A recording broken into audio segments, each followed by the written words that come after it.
and this is how you come down.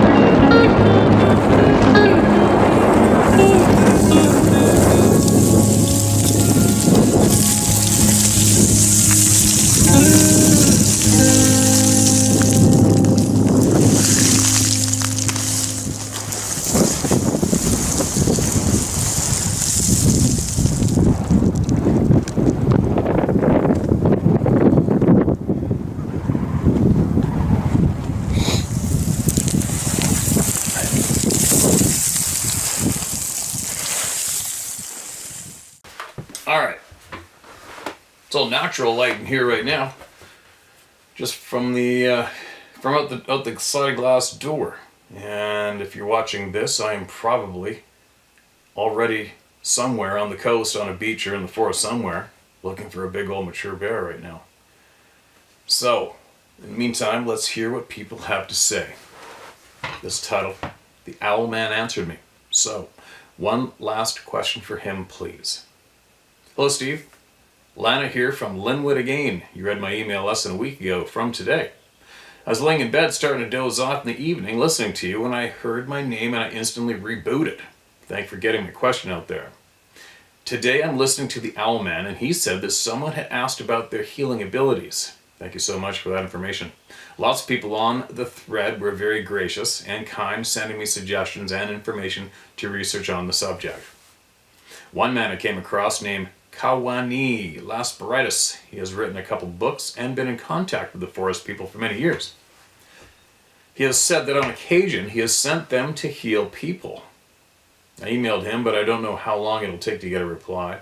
So my somewhat strange question is for the Owl Man, if he could ask his Sabe contact, if he would be willing to send one of his people to meet with me in the Big Lake area of Washington State, as I have a place there I can go to stay. That's at the bottom of a DNR land. I've heard the Bigfoot have a society, a knowing or awareness of certain human beings like Kiwani and you, Steve, that are helping bring information to the people. They have ways of using their telepathy, I guess, kind of like a telephone to other Sabe in different areas. So I was wondering if you, Steve, would ask Owlman to ask his friend about me, Lana, specifically. I'm not ashamed to ask and have good intentions and not mean to use them. There are many people that have fruitful, beneficial relationships with these forest people, if both parties are willing and kind. Thanks, Steve, for broadcasting this for me. P.S. A funny note for you, Steve. I recommended your channel to a friend of mine. I'll call her Anne. She's a very smart network analysis body worker / chiropractor. She hasn't quite arrived that these things are real to her yet, but she did start listening to your channel, and she definitely took a liking to you immediately as a person, and said you bring a comforting and protector type energy. So, compliments to you. At the bottom is a note just for you. Alright, sorry, slight interruption there. A friend of mine came over with a whole pile of firewood for me from his work. It's really very cool. My buddy's got trophyhuntersportfishing.com. He's a logger as well and got me a load of fir firewood. Score! Now, where were we? Hooking people up to look for healing. I did that this once, okay? But please, you guys, I really, it's not that, it's kind of difficult for me to start going back in emails, finding people hooking each other up and making emails for each party, and I'm not really here for that, really. So hopefully in the future, if anybody has anything, anybody to get a hold of, they could do it in the comments section below the particular video, okay? Because everybody's listening to the same video, all right? So people want to hook up with each other, get a hold of each other, please try to do it in the comment section below in the future, alright, you guys? Now, who's next? Who's next? What's next? So as my eyes getting bashed out. This is titled 56 Years at Bluff Creek. Hi Steve, my name is John Harlan, and yes, you can use it. My story begins when I was about a year old. This was in 1966. My father started camping at Bluff Creek Campground in Six Rivers National Forest, Northern California. We went every year for 2 weeks. Before school, it was in October. After I was old enough for school, we went in August. You see, my father was a steelhead and salmon junkie. Yes, this is the same Bluff Creek where Patty was filmed in '67. The film site is approximately 6 miles upstream. We've had lots of strange happenings here over the years. The first memories I have of them is a loud screaming on the hill behind camp. My mom would pass this off as brakes on logging trucks. I had my first sighting in 75 or 76. We had just arrived at camp. Our parents were setting up camp and we were playing in another campsite. We saw a tall but thin, hairy creature in the forest a couple hundred feet up the hill. This is a very heavily forested area. If you've ever been to Northern California, if you have never been to Northern California, you owe it to yourself. Holy cow, the sun's just starting to come up behind a cloud, brighten up in here. The forests here are unequaled. Anyway, it was in dark timber, so not many details about the face, etc. It seemed to be stripping bark from a large fir tree. We watched it for a couple of minutes and then ran. We told our parents and they laughed, so I put it in the back of my memories. My next encounter would have been 78 or 79. I was 13 or 14. Me and several other boys, whose families camped there, were messing around by the bridge over Bluff Creek, about a quarter mile from camp. We heard an extremely loud scream up in the hill across Highway 96 from us. We all booked it back to camp. My next encounter came in the Kaweah River drainage in 1991. This is in Central California foothills to the Sierra Nevadas. We were out trout fishing and camping on the North Fork of the Kaweah. We were all the way at the end of the road. When we arrived, we went fishing. We had crossed the river and were following a large game trail. About a half mile upstream, we found a deer leg laying across the trail, blood still coming out. That would be creepy. I remember telling myself it must have been a cougar. I've since learned that cats don't do this. Nothing does that. Nothing. No other issues on that trip. We camped and spent the night without any other stuff happening. I don't remember feeling threatened. Fast forward to 2001.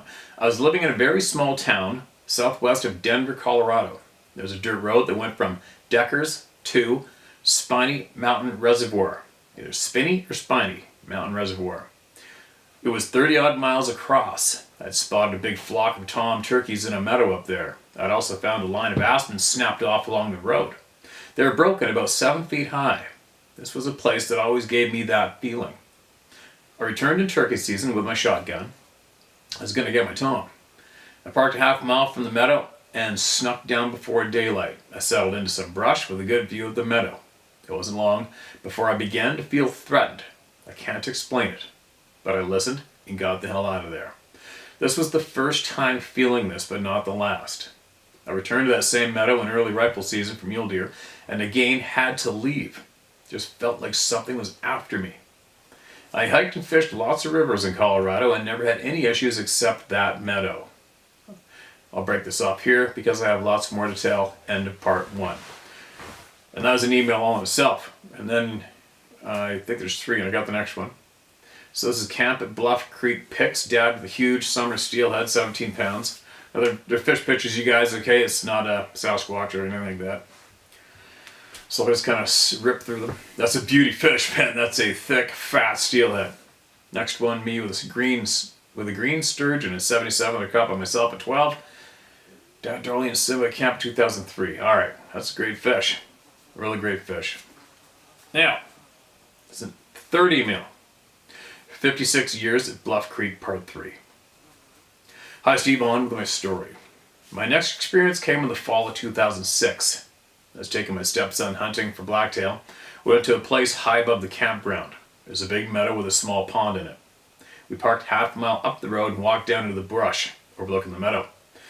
It was foggy that morning, as it is in the coastal range in Northern California in October.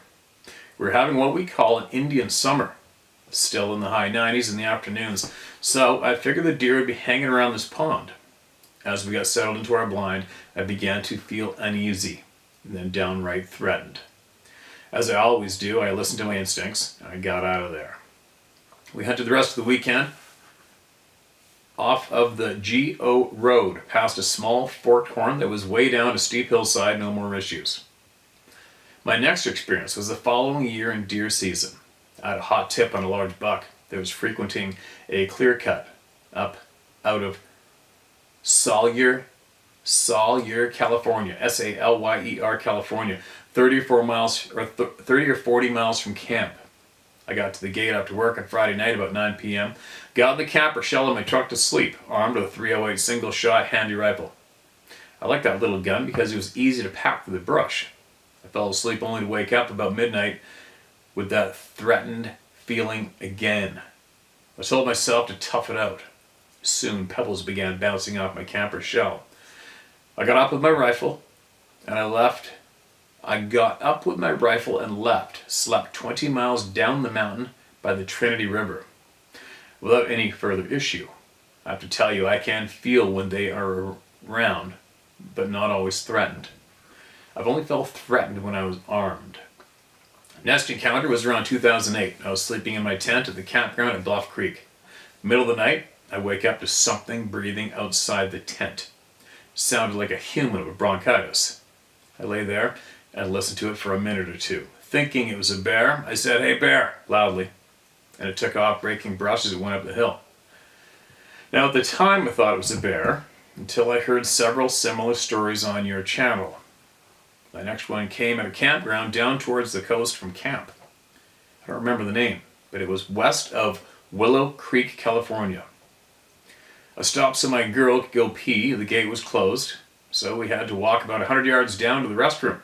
On our way out, something was whistling up on the hill. It sounded like a bird, but much louder. It continued to follow us back up to the road and our car. Never felt any threat though. Would have brushed this off as wired had I not heard lots of similar stories here. Forward 2012. I'm now living back in Central California, Bakersfield. I go up to Greenhorn Mountain with a friend from work for the last weekend of deer season. I hunt with a bow during rifle, which is allowed in California. We see a few does, but no bucks.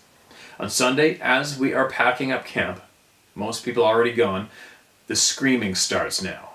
I've heard this before, we both hear it. He immediately starts trying to say it's a mountain lion, but I know better. Too long, too loud, too deep. End of part 2, more camp pictures. Dad in the 60s, the early 70s with a few steelies. Dad, Uncle Richard, and Dave Zebo with some summer steelies. Me and my son Chris had my lab with a nice chrome Chinook at the mouth of Bluff Creek. And a beautiful fall buck steelies also at the mouth of the bluff. Alright, he's kind enough to offer up a bunch of fishing pictures. Pretty cool. That's a beauty steelhead right there. But that's it. Now, did I miss one? Did I miss one? I think that was it, wasn't it? Because I saw the part 1 and part 2 in my inbox and I did a search and then I found a third one in 2 different emails. One was in Tell My Story, the other 2 were in Share My Story. Luckily. I don't see any other ones, so if I did miss out, then sure, man. If I did miss one or you missed one, send it back, all right, and I'll get it read. And appreciate you sending that in. Those are great fish pictures. And I don't think we have too many people have emailed in with direct experiences from Bluff Creek itself, right? And basically everybody who is aware of this topic is aware of Bluff Creek, Northern California, right? Due to the Patterson film being recorded there.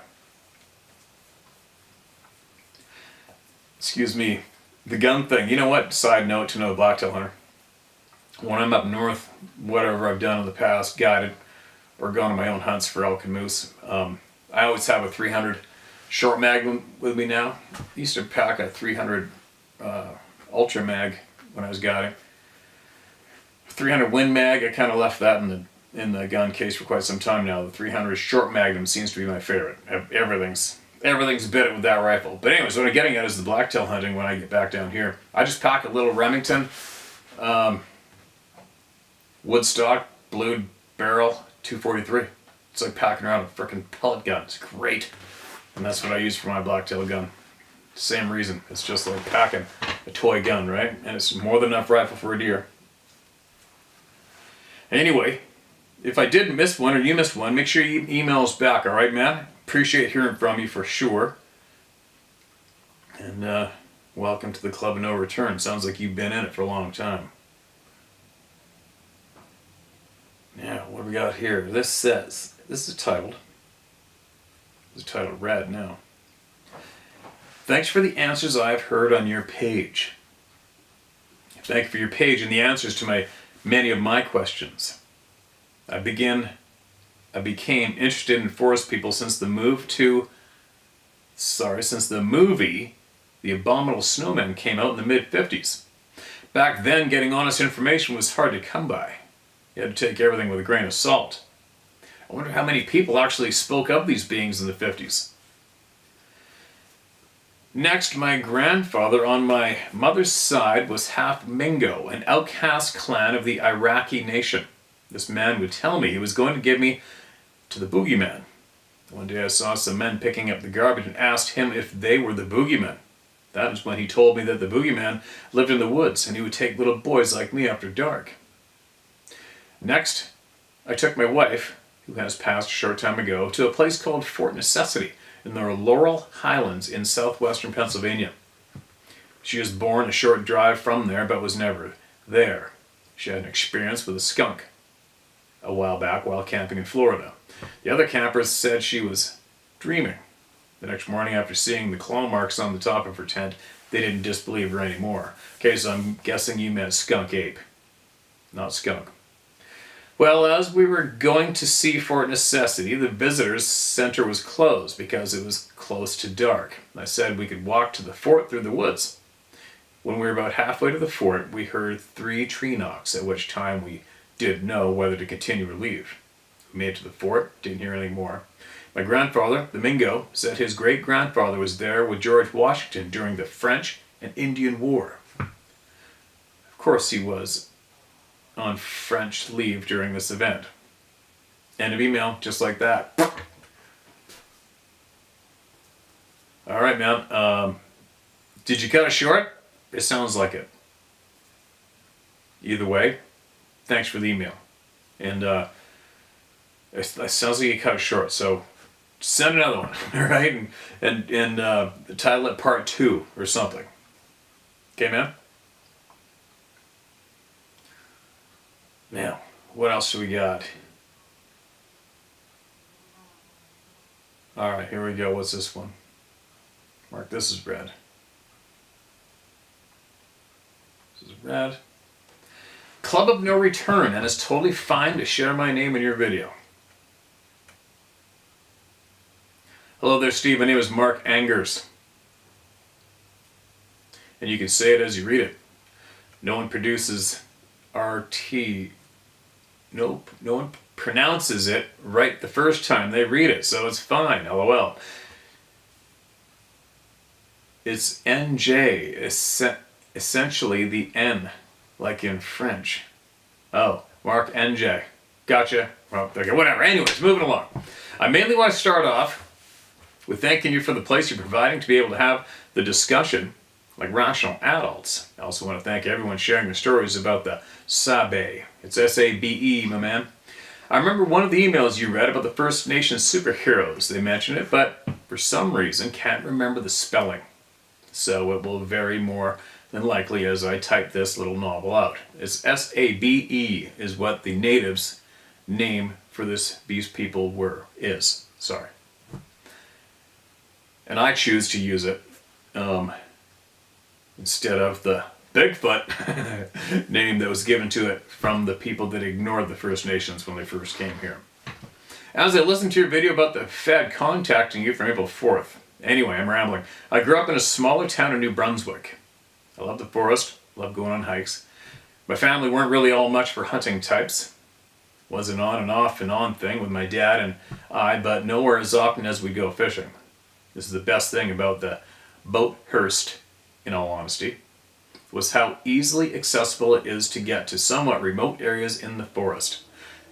Great swimming areas, since Bathurst, B-A-F-U-S-T, Bathurst has 3 major rivers that we'd frequent to fish or go swim at some of the spots along the rivers.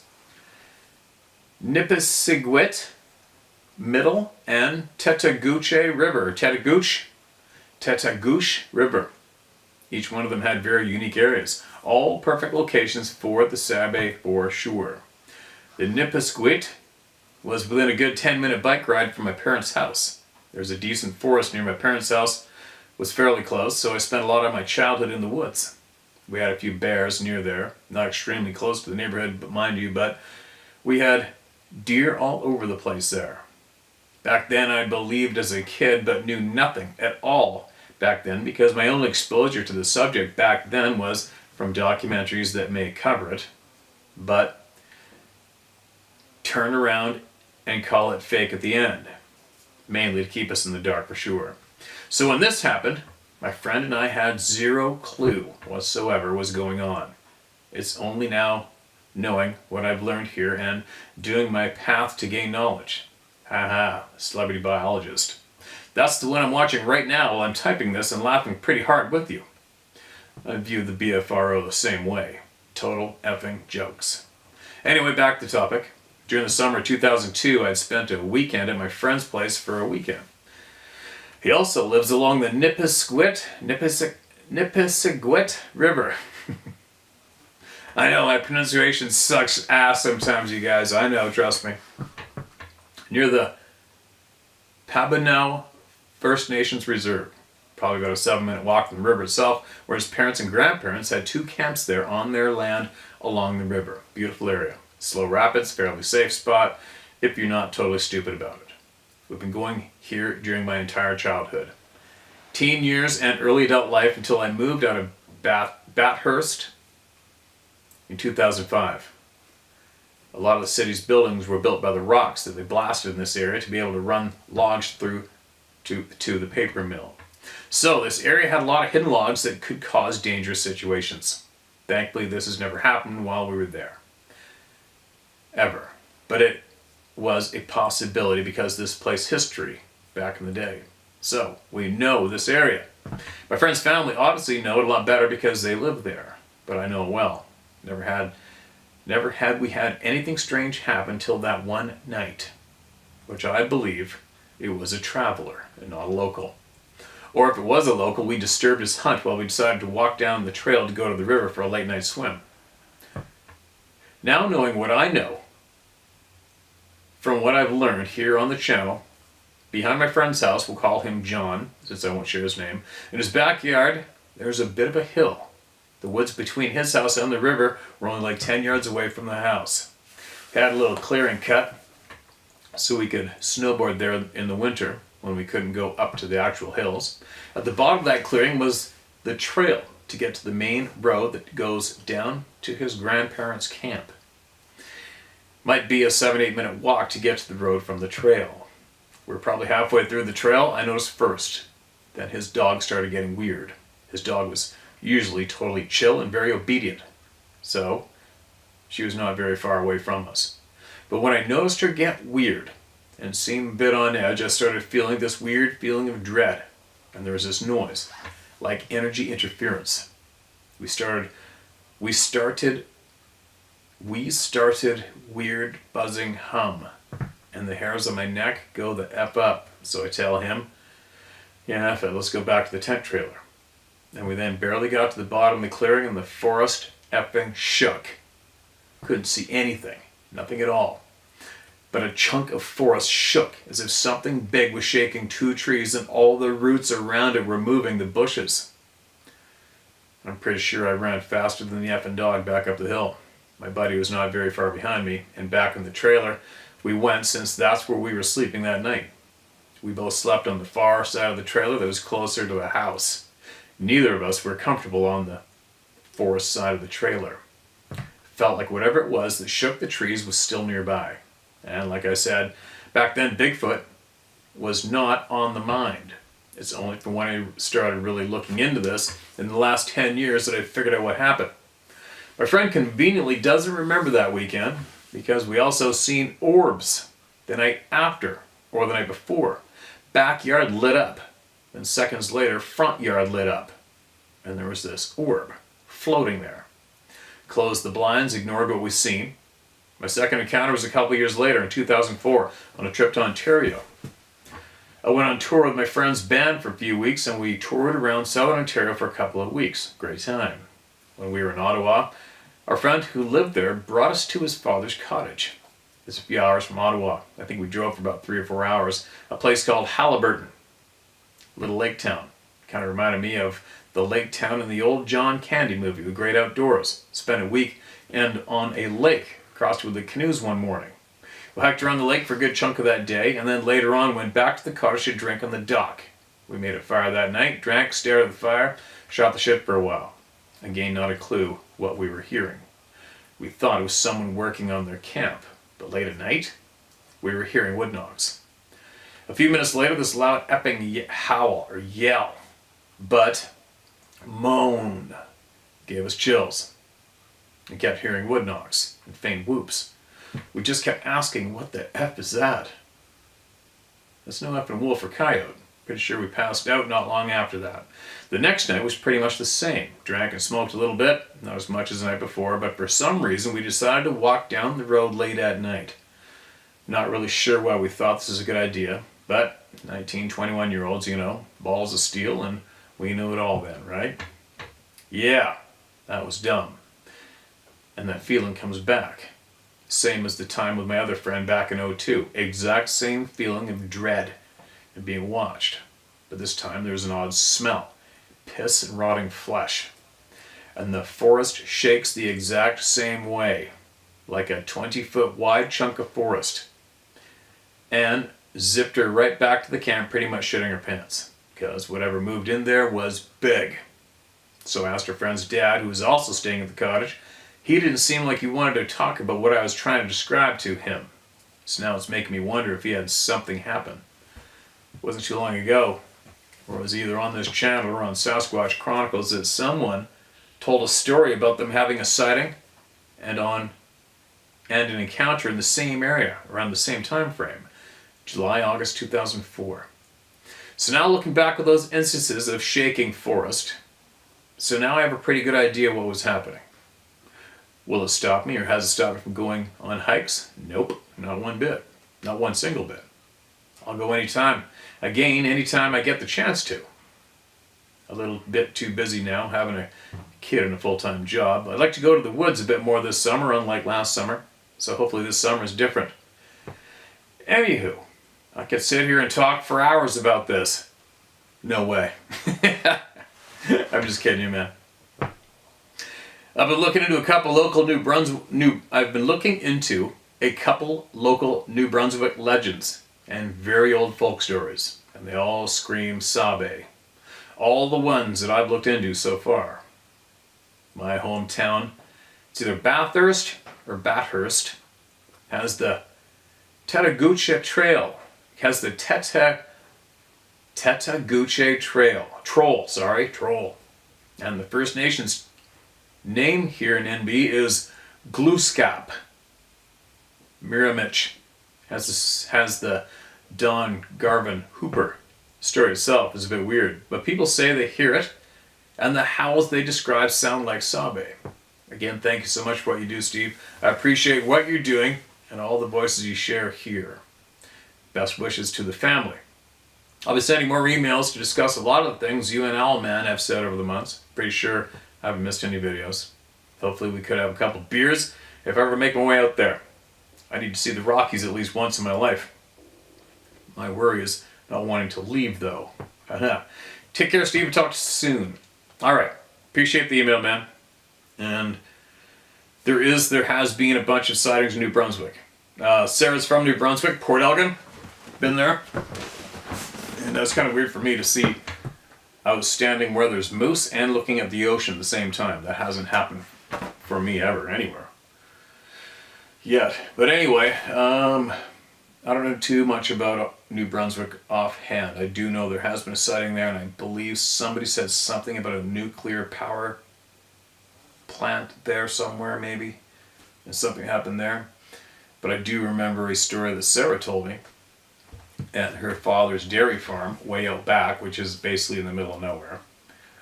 All spruce and muskeg back there. And they said that they were looking out back one night, and all of a sudden there was a frickin' bright light lighting up the forest back there.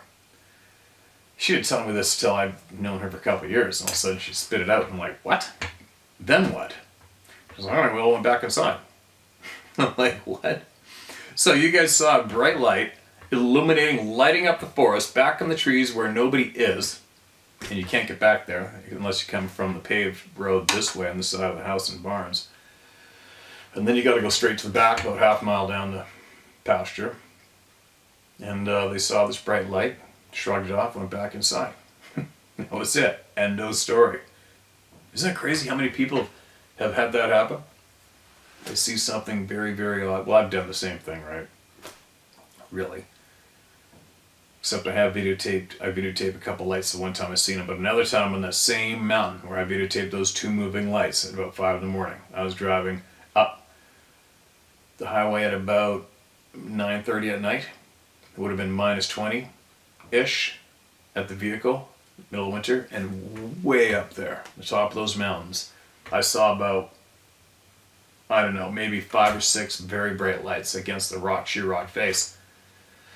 We were looking up there and I'm thinking, oh, well, there must be a bunch of mountaineers up there practicing their overnight sleeping shit or something on the rock faces hanging by ropes. I don't know. Kept driving. What a dumbass, right?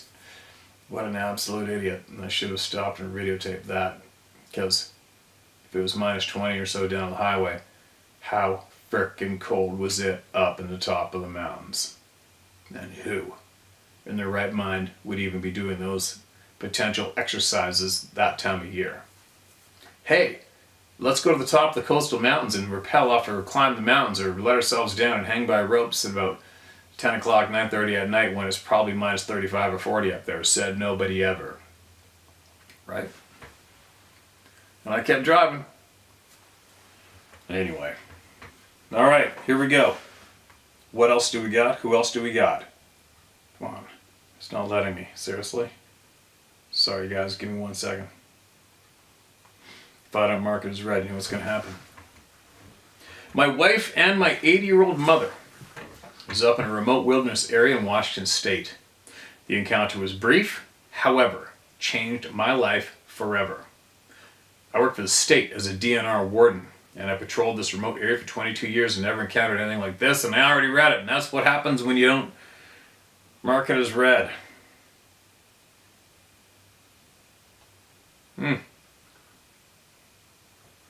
Alright, let's try this one. Hope this isn't the same deal. I live in Colton, Oregon, about 30 years now, and used to hunt quite often here. Every time I go into the mountains, weird things would happen. Never gave Sasquatch a second thought in those days, so I would always attribute such things to what I did know, or to that was weird file. I've had pine cones thrown at me, squirrels, so I thought, 40-pound boulder thrown 40 yards out of a forest into the Molalla River when I was fishing.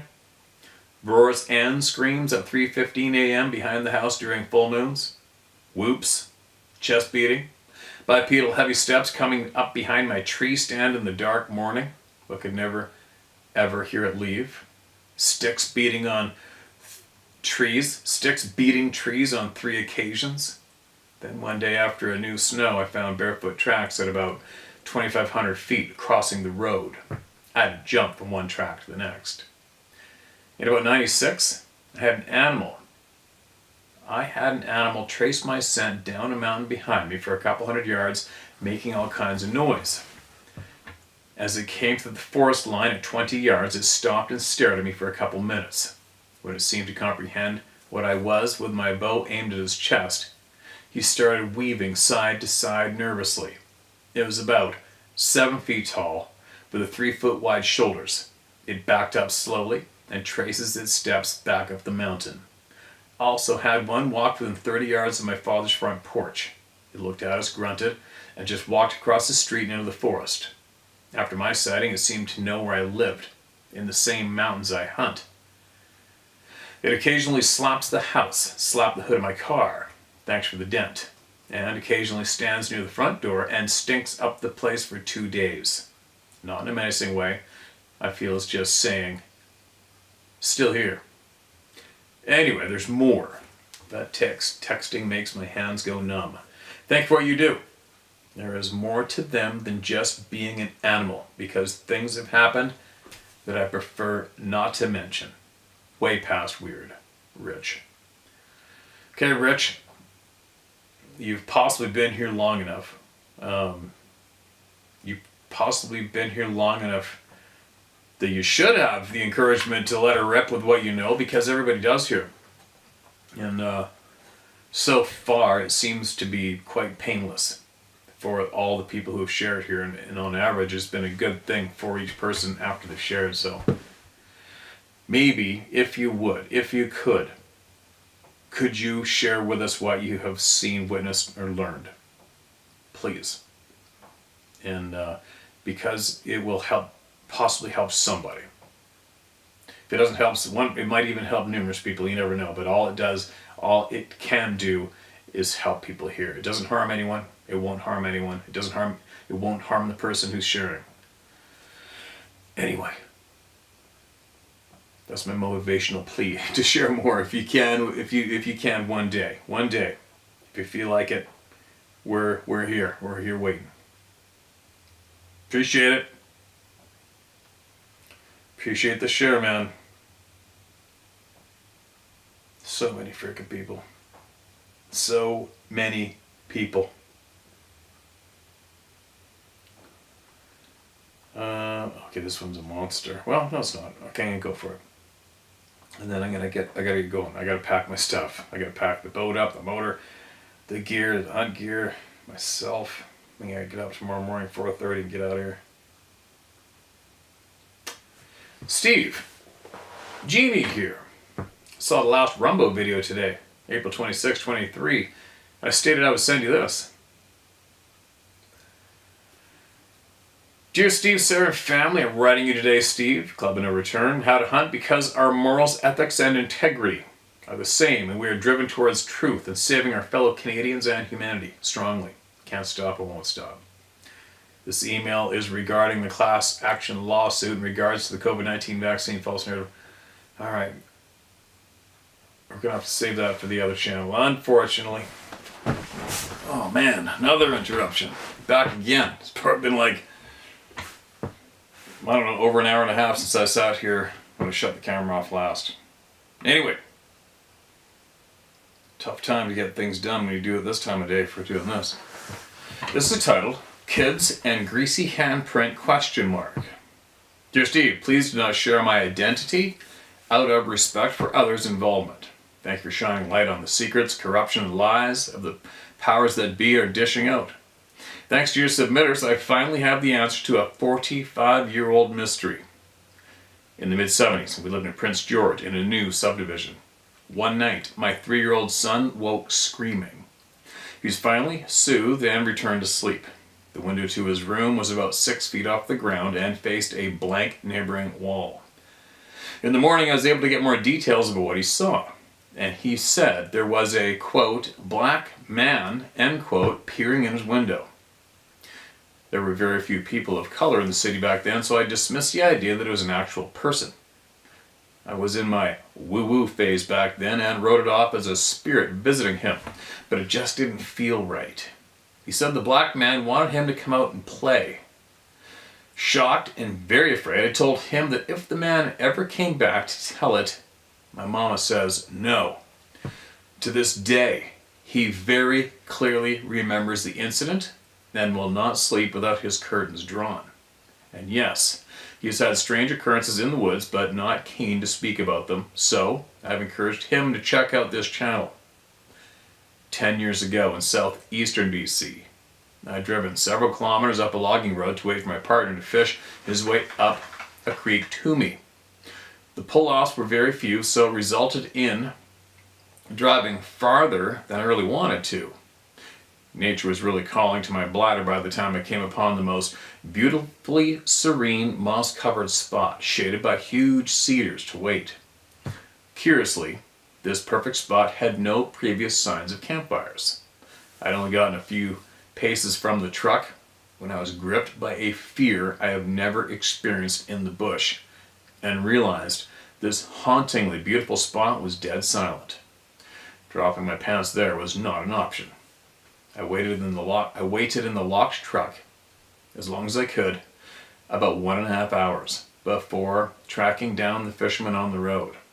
I later learned this part of BC is another hot spot for the sabe. The attached photo was shared with me by a family member from north central BC. It was found on a skylight, only accessible by a ladder. Shortly before moving, another greasy handprint. When I first started watching this channel, the topic scared me badly. Now, with the advice from yourself, Dave, Scott, and your contributors, I think I would rather have the forest people as neighbors than that politician from the east. A note for Steve. Okay, this note's good for everybody. As a guide, I'm sure you're aware of some of this. I contracted Lyme disease up in the Burns Lake area about 1985. U.S. brought bioweapon tick expert to Plum Island after World War II. Only 8% curable at best. Less if it goes chronic. Mine's chronic. Physicians in Canada can lose their license if they treat it for longer than 1 month. I've been treated by 3 Lyme literate doctors, 2 at my own expense, for a total of 6 years.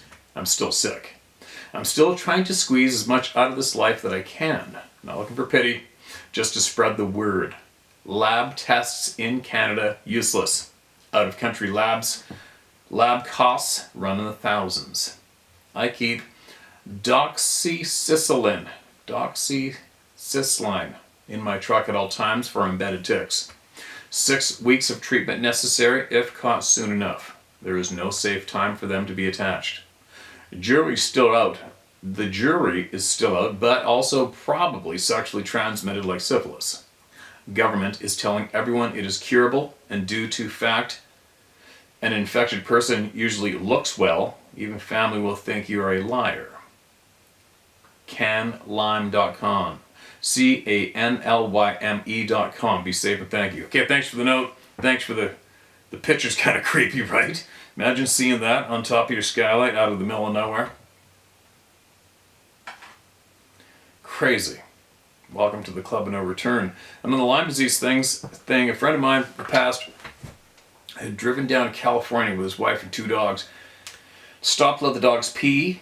Dogs got back in, and next thing you know, there was literally dozens of ticks crawling around the frickin' SUV they were driving, and they both contracted Lyme's. And I don't remember all the intimate details, but he did say that in Canada, that they basically don't even acknowledge it in Canada. So you're SOL in Canada. But in the States, they have obviously better treatment there. But I do recall, like, he couldn't sleep for the longest time. We're talking months and months and months, never had a good night's sleep ever. It was pretty crazy to watch the stress and the effects of that. But then he was finally found some sort of treatment. But I remember he had to go in to a health clinic in Squamish, British Columbia, and was doing intravenous work. I forgot how often it was. Every couple of weeks, once a week, once a month, don't remember. But I do know that there was people there in Squamish, some healing place, natural path possibly, that were on it and made a huge difference for it. Maybe Sarah used to go to the same place for something else, but knew the place. And I think they moved their shop to a different location, but I'll find out from Sarah later and see if I can't make that information available for someone, because I know that Lyme disease is very serious and very debilitating. It's not good for whoever comes in contact with it. It's really, really bad, and especially if you get it up here in Canada, Stan. Right? It's not good. Anyway, thanks for the email. Appreciate you, what you shared. And you come across more, make sure you share more, alright?